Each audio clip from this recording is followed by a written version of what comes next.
Fellow greetings to my peeps and peepettes out there. Here at the Spotlight Review Station, today we're going to be taking a look at the very first Crown action figure here from the brand new Transformers War for Cybertron Trilogy Subline Siege. This is Voyager class Megatron, and this is some really nice work here, Hasbro. I love this packaging. I love the way that it is so unique from its sides. I love the artwork. I love the front of it, the very nice big open window container where you can see the whole figure in all of its glory. I love the Misaligned Generations logo right there at the top right corner. I love that Hasbro and Takara Tomy are still doing their branding partnership on the side. Take a look at that. Look at that very nice, what could be a poster, in all honesty here. I mean, you've got Optimus Prime, you've got Chromia, you've got Sideswipe, you've got a few other characters, you've got the Ark flying off into space. Pretty much where this whole story is going to lead to from the War for Cybertron trilogy, which is a reboot of the Transformers franchise.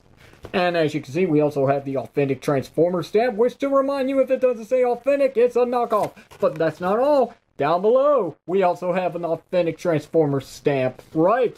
So we get two in one. And on the back of the packaging here, you can see they really have stepped up their game. I mean, this is very nice. This looks like something that you would see straight off of Takara Tomy's exclusive Transformer packaging. It's so good. And the best part about it is that there is no short bio or summary about this series or the character itself, so we can get straight out of this and onto the action figure. But before we take a look at the action figure, because you know we have to, here is the instructions that comes with the figure. But the best part about it is that this is the only contents that comes with the figure outside of its accessories, so we don't have a trading card, don't have to look at that. But I will show you, even though this isn't Studio Series, I'll show you exactly what you're dealing with here, which is a little bit of an eyesore.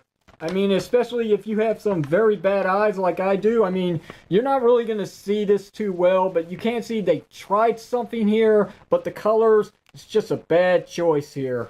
Maybe if this was actually printed in color, maybe this would be so much better. And here is Megatron in his tank mode. Yes, Cybertronian tank. It's definitely got a little bit of a hint of war within Tank Megatron. I can definitely see a little bit of some inspiration from this design here. Kinda, sorta, maybe, not really. I don't know. You decide.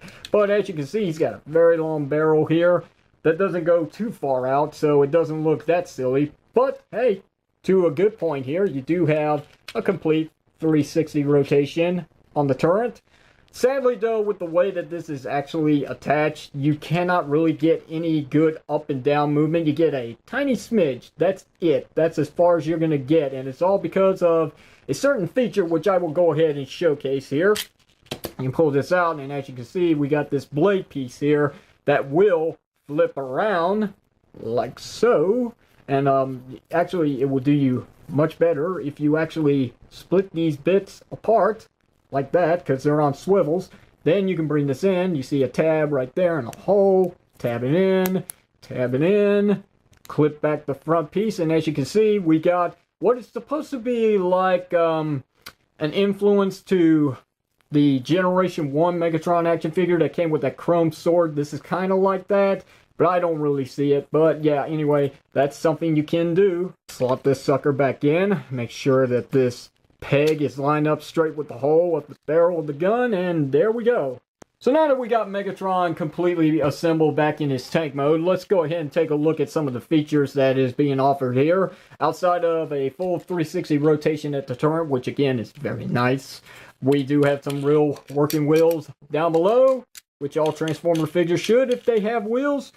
They do move pretty good. Very loose fitting, so that means they're going to get a couple of rounds before they stop moving.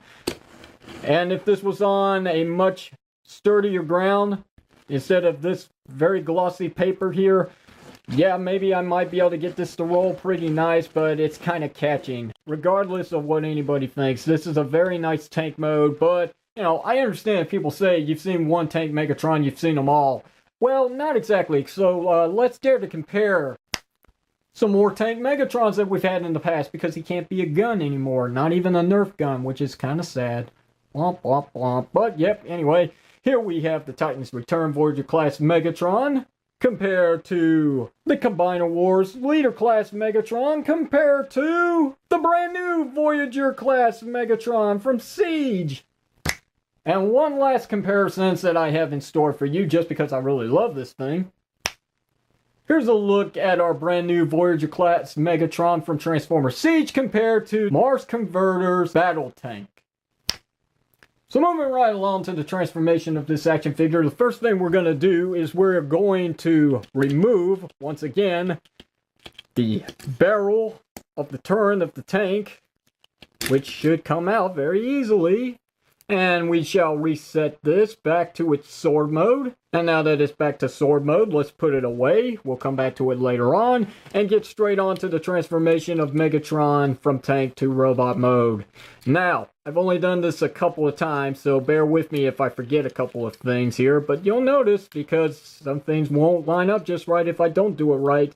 Anyway, what we want to do is untab his obvious legs here to start off with. And then we'll come back here, where you can see the chest of Megatron and his head peeking in, like so, right? So, we can open this panel here, and flip this panel, just like that. So, what we can do next, is we're going to grab this hip joint right here, so it doesn't move. And what we got to do is we got to play around with this joint right here, where my finger is pointing at. We want all this to come out, like so we can bring it down just like that. And what you can do now is go ahead and rotate this piece here, and then we can put this panel back in place, and that's going to cover up quite the hollowness to his leg.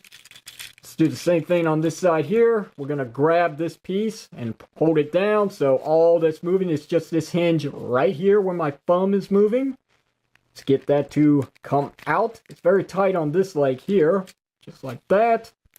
Then we're going to bring that up, and then we're going to close this up, and then what we're going to do is we're going to rotate. Oh, no, we're not. No, it's actually right. Never mind, silly me. Next thing we can do is we can flip up his feet, come in here, grab the heel spur, just like this. And now this is a little bit of a challenge because of the way that it's engineered. There's some things blocking here in this area.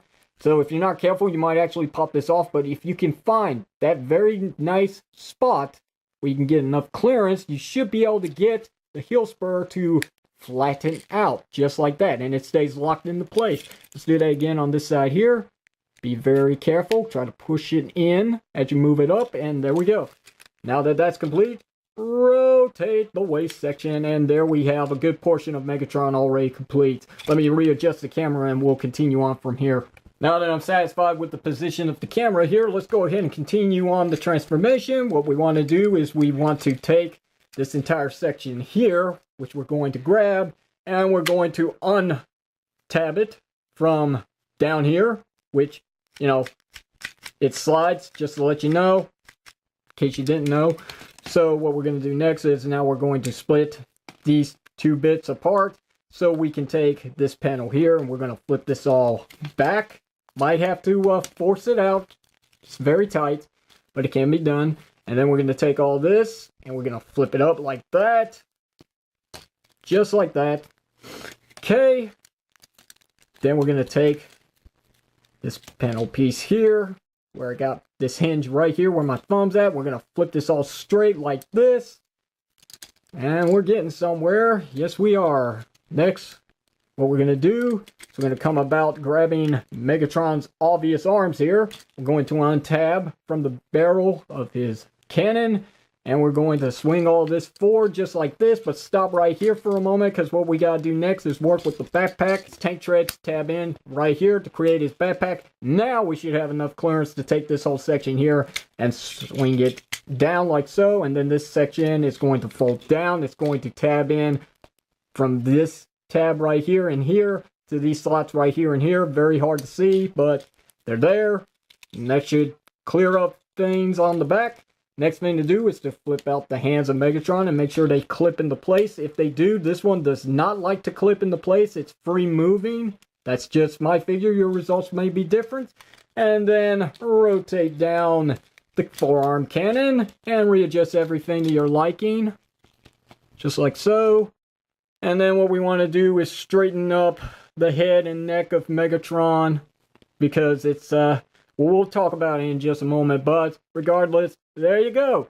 Here is Megatron in all of his robot mode glory. A very, very nicely inspired Generation 1, as accurate as possible as they could get for a Voyager class action figure of a modern take into a Cybertronian tank Megatron action figure.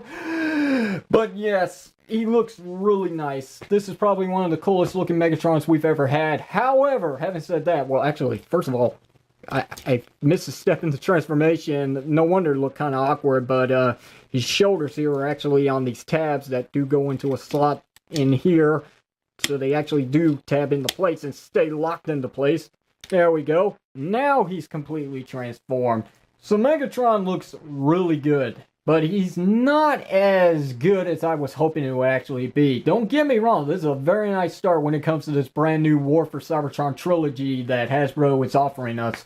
But there could have been things that could have been so much better had a little more time been taken into consideration. Now, I'm not complaining about the paint job. I think the paint job is subpar when compared to any other Transformer action figure that we've had in the past. Maybe even better than that. I mean, it's a really, really nice paint job. There are a bit of some cheats here. I really wish that this whole section was actually done in red paint, especially down here around his rib. I was expecting this to be actually painted completely in red, but I guess it just wasn't in the budget, I suppose, since they did all this very nice battle damage, worn look to the Transformer figures of this new line, which I have no problem with. I think they look really nice with all this battle damage. Some people will complain about it. Others would really want to paint the figure themselves, in all honesty. It's definitely unique. It's something that Hasbro hasn't done before. They're really trying here with brand new things. Anyway, let's talk about the articulation on Megatron. He does have a ball-jointed head, though, because of the bucket head. You know, you're not really going to get much going on here. You get some left and right, not all the way. No full 360. Even the ball joint is completely back here, and you can't get as much as you really want. They tried, but it just can't be done. But you do have this hinge joint at this panel of his neck, which does allow some more movement if you want, even though it looks silly. You can get him to look down into his chest like he were a turtle or something. Let's get to the shoulders. He does have a universal shoulder joint, so you do get a swivel to allow some inward and outward movement. Not a complete split out there, but good enough. You do also have your full 360 rotation as well. You do have a swivel cut above the elbow section. The elbow section is single jointed, and you can get a little bit over 90 degrees, as you can see on the bin. Nothing at the wrists, unfortunately. We do have a waist swivel cut, which is very nice. We have universal leg joints. You get this much kicking forward at the hips, this much going back, which is very good. And if I'm not mistaken, we also get our full JCVD split as part of the transformation back to the tank mode, so obviously. So there's your silk quality. We do have a thigh swivel cut. We have single jointed knees that does get at least 90 degrees of bend, which is all you could really ask for. And we got some articulation at the feet, so you do have, no you don't, you really don't have any movement up and down unless you want to count the heel spur, but thankfully if you unclip these bits here, you do get some very nice ankle rocker movements, so you can get some good ranges of posability out of Megatron here, but I'm sure that we're going to see a lot better. I mean, there's really no excuse outside of just because these sections here have to flip out due to transformation that they really couldn't give us a swivel cut here at the wrist. It would have been nice, but again, it may have interfered with the transformation, so I don't know what to say about that. But here's a good look at the back of Megatron in case you wanted to know how much of a backpack he really does have because of those tank treads. It's big, but it's not ginormous, so I will say that. And it doesn't really lock into place too well. I mean, you can try and fiddle around with it, but it does really move quite a bit. Not too much unless you really put force on it, but it doesn't really stay locked into place. It would have been nice if there was a way they could have done that, but whatever. Anyway, you also notice that on the back, he does have this hole right here that plays no feature whatsoever in the transformation for the guy. Well, that's because Hasbro likes to incorporate other displayable options with their figures nowadays anyway. The hole may not be actually big enough for this one. I'm sure I can find another stand to put this in and it would work just fine, but this one does not want to plug in, unfortunately. But yeah, they're giving you options when it comes to displaying your figures if you don't play with them, which is fine. So Megatron looks good. I've got no complaints about the obvious look of the figure. My real complaints comes in the form of this blasted, this piece here. You can see that they were trying stuff in here. You got these little tabs right here, but nothing that actually locks into place right here at the front of his chest. We gotta show off Megatron with his very nice sword. So we'll go ahead and slide that right into his left hand. And as you can see, it completes the look of the figure. There are other options if you wanted to when it comes to storing away his accessories. I don't have to put them in his hands. What you can do is you can tab it right here in this forearm section of the left, which that looks awesome. I like the way that turns out. Reminds me of something Gundam. You could also put it right here on this hole, and as you can see, he's got holes all over the place on his body, especially these small little tabs, which are going to be for those special blast effects. But yeah, you got ports here, here, here, here.